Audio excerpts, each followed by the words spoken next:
So ಇವತ್ತು ತುಂಬಾ special day, ಯಾಕಂದರೆ ನಮ್ಮ ಒಂದು ಆಲ್ಮೋಸ್ಟ್ 6-7 ಮಂತ್ಸಿಂದ ನಾವು ಡಿಸ್ಕಷನ್ ಮಾಡ್ತಿರೋದು ಒಂದು ಸಿನಿಮಾ, ಒಂದು ಕತೆ ಇವತ್ತು ನಾವು ಲಾಂಚ್ ಮಾಡಿದ್ದೀವಿ. I am very happy. Because ಈ ಒಂದು ಸ್ಟೋರಿನ ನಾವು ತುಂಬ ಟೈಮಿಂದ ಪ್ಲ್ಯಾನ್ ಮಾಡ್ತಾ ಇದ್ದಿದ್ದು, ತುಂಬ ಡಿಸ್ಕಷನ್ಸ್ ಆಗ್ತಾ ಇದ್ದಿದ್ದು ಇವತ್ತು. ಆ್ಯಂಡ್ ಚಕ್ರವರ್ತಿ ಅವರು ಒಂದು ತುಂಬ ಅದ್ಭುತವಾಗಿರೋ ರೀತಿಯಲ್ಲಿ he has written this characters. ನನ್ನ ಕ್ಯಾರೆಕ್ಟರ್ ಆಗಲಿ, ರಾಜ್ ಅವ್ರ ಕ್ಯಾರೆಕ್ಟರ್ ಆಗಲಿ, ಜಾವ already is like a very very powerful name. And ಕತೆ ತಕ್ಕಂಗೆ ಟೈಟಲ್ ಲಾಂಚ್ ಮಾಡಿದ್ದು. So I am really happy because ಈ ಕಾಂಬಿನೇಷನಲ್ಲಿ ನಾವು ಆಲ್ರೆಡಿ ಒಂದು 2-3 ಕತೆ ಕೇಳಿದ್ವಿ and we heard many lines, but it was not setting. So ಈ ಒಂದು ಕತೆ ಎಲ್ರಿಗೂ ಸೆಟ್ ಆಗಿದೆ, ತುಂಬ ಖುಷಿ ಇದೆ ನನಗೆ. ಇನ್ನೊಂದು ಕಡೆ ಸುಮಾರು ದಿನಗಳಿಂದ ಡೆವಲಪ್ಮೆಂಟ್ ಅಲ್ಲಿ ಇರುವಂಥದ್ದು ಸೋನು ನಿಗಮ್ ವಿಚಾರ, ಕ್ಷಮೆ ಕೇಳಿದ್ದಾರೆ. ಸೊ ನಿಮ್ಮ ಒಪಿನಿಯನ್ ಏನು? C, I always believe in love, respect, culture, and I mean, ನಾನು ಇರಲಿಲ್ಲ ಆ್ಯಕ್ಚುಲಿ ಇಶ್ಯೂ ಇರಬೇಕಾದ್ರೆ, so I don't know exactly what has happened, but it's unfortunate.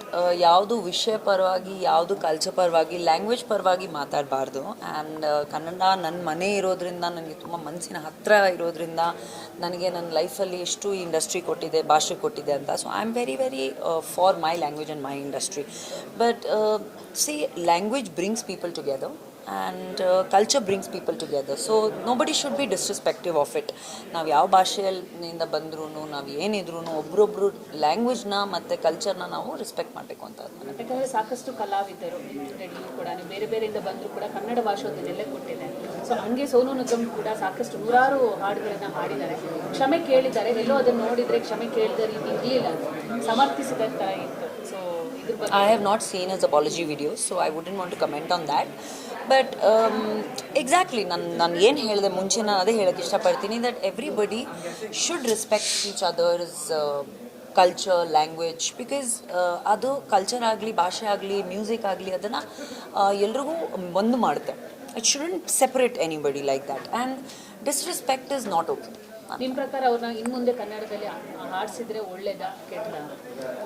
I can't say anything about that, but see, I wouldn't want to comment on it actually, because if somebody apologizes, they should be forgiven. But ಅದು ಒಂದು ಮನಸ್ಸಿಂದ ಬಂದರೆ ಮಾತ್ರ. ಕೆಲವೊಂದು ಸತಿ ನಾವು ತಪ್ಪು ಮಾಡಿದಾಗ ಕ್ಷಮೆ ಕೇಳಿದ್ರೂ ಆ ಒಂದು ತಪ್ಪಿಗೆ ಸರಿನೋ ತಪ್ಪು ಅಂತ ಅನ್ಸಲ್ಲ ನಮಗೆ. So it is also a very personal decision of people who want to work with them, who don't want to work with them. But culturally, ಒಂದು ಲ್ಯಾಂಗ್ವೇಜ್ನ ಡಿಸ್ರೆಸ್ಪೆಕ್ಟ್ ಮಾಡಬಾರ್ದು.